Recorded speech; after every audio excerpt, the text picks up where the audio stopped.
Deoband, a sleepy little town in the north of India, is modest about its position in the growth of religion, history, and scholarship. Yet it was here, over 100 years ago, that Maulana Muhammad Qasim Nanotvi started a small school which was to grow into one of the world's greatest centers of Islamic learning.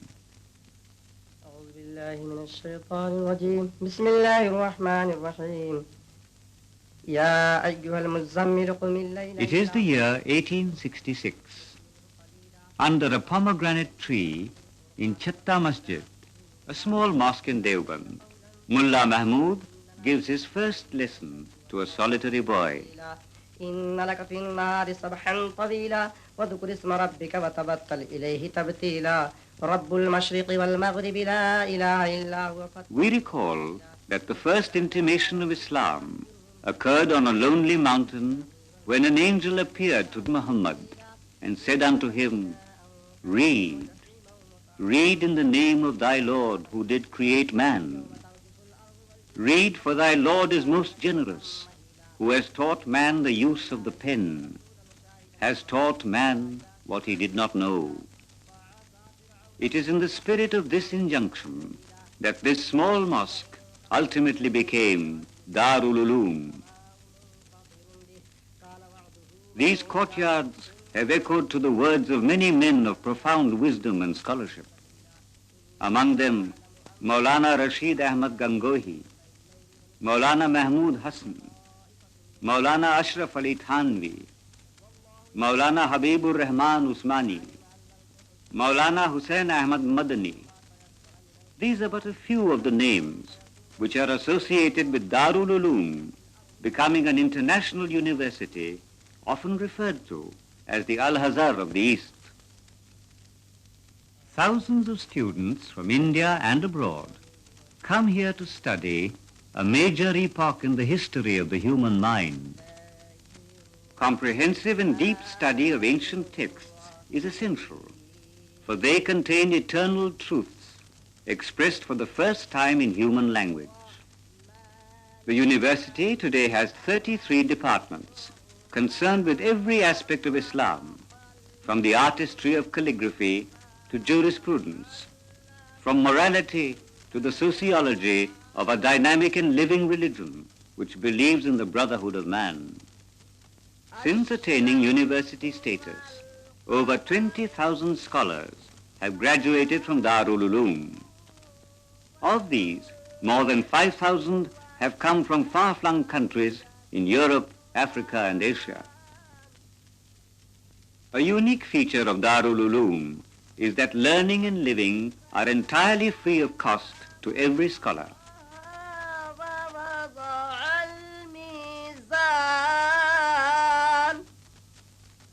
The library offers more than 100,000 books and manuscripts relating even to the most remote aspects of Islam, some of them rare and beyond price.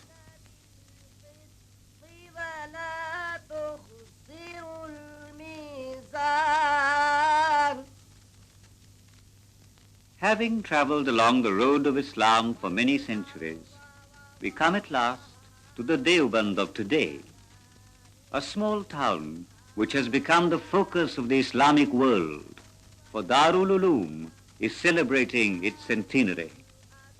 Hundreds of thousands of people flock to Deoband, among them visitors and invitees, believers in Islam from many countries of the world.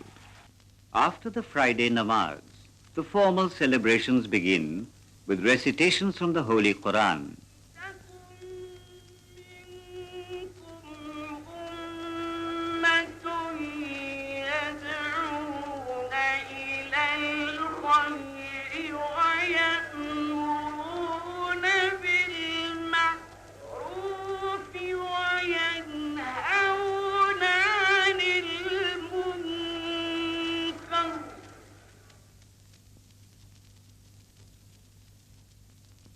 In his welcome address, the rector of the university, Qari Muhammad Tayyab, reiterates the dedication of Darululoom to the highest standards of scholarship.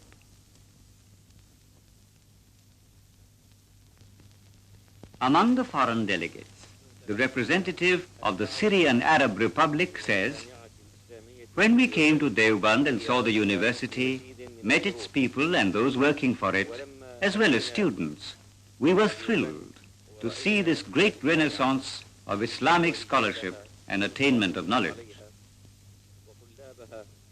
كنا في مزيد من السرور والإعجاب بهذه النهضة العلمية الإسلامية، ولما حضرنا الاحتفال بمرور 100 سنة على بناء الجامعة وعملها فرأينا جهودا عظيمة جبارة في إعداد هذا الاحتفال. The representative of Jordan expresses his great joy at attending the centenary celebrations. The guest from Abu Dhabi says that the very look of this august assembly has made him happy. It is heartening to see such a large number of people gathered for their love of Islam.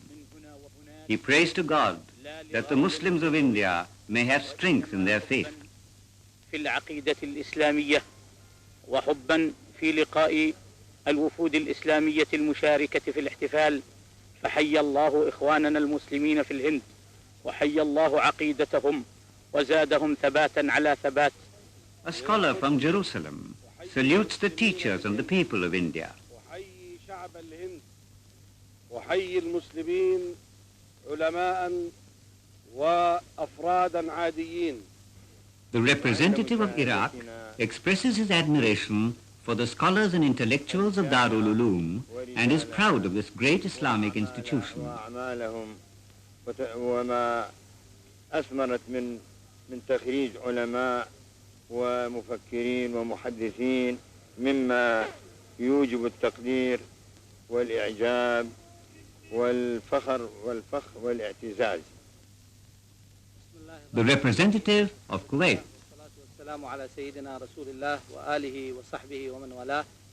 Indeed, I am very happy and very pleased that I attended this glorious and this great festival, which has been called for by Dioband Islamic University.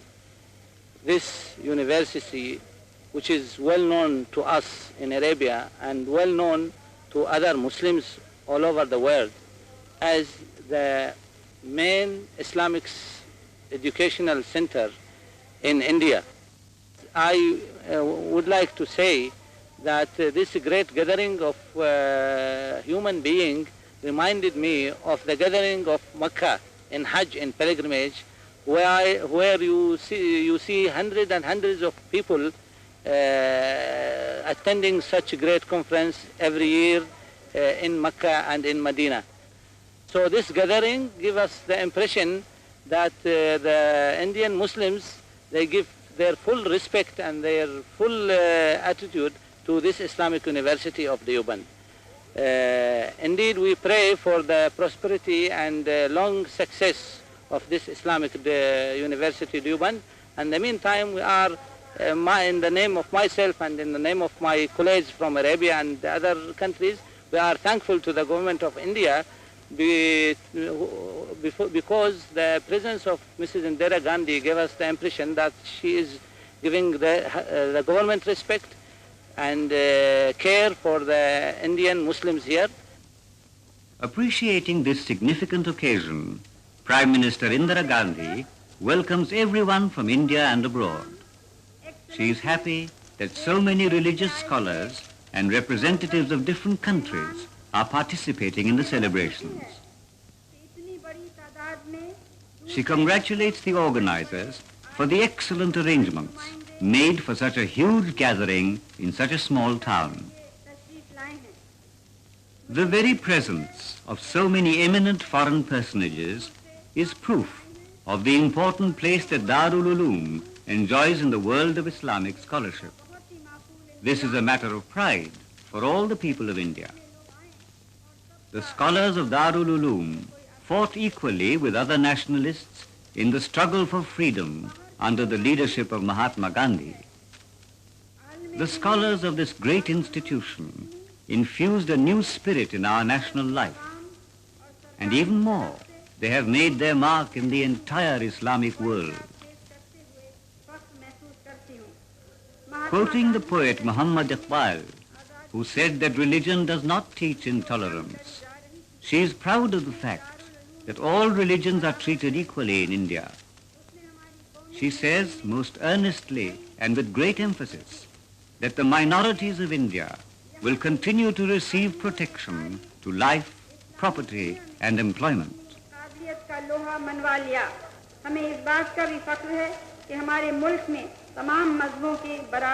Mrs. Gandhi pays homage to all the great personalities who have contributed to the richness of the many-faceted culture of India. While congratulating this great institution on its centenary, she prays to God that Darululoom will continue to serve India and the world in the true Islamic tradition.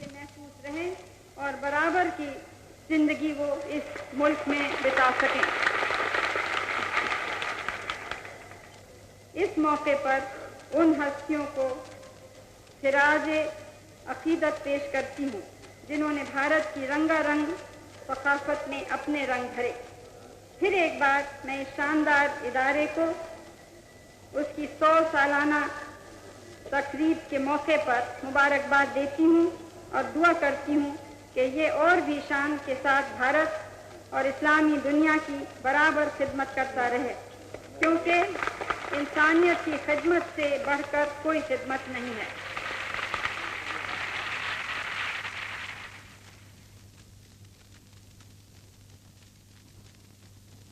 ربنا آتنا في الدنيا حسنة وفي الآخرة حسنة وقنا. It is said in the Holy Quran, God is the light of the heavens and the earth. Both the east and the west are of God. And wherever ye turn, there is God's face. Verily God comprehends and has knowledge of everything. أولياء الله لا خوف عليهم ولا هم يحزنون الذين آمنوا وكانوا يتقون سبحان ربك رب العزة عما يصفون وسلام على المرسلين والحمد لله رب العالمين برحمتك يا أرحم الراحمين.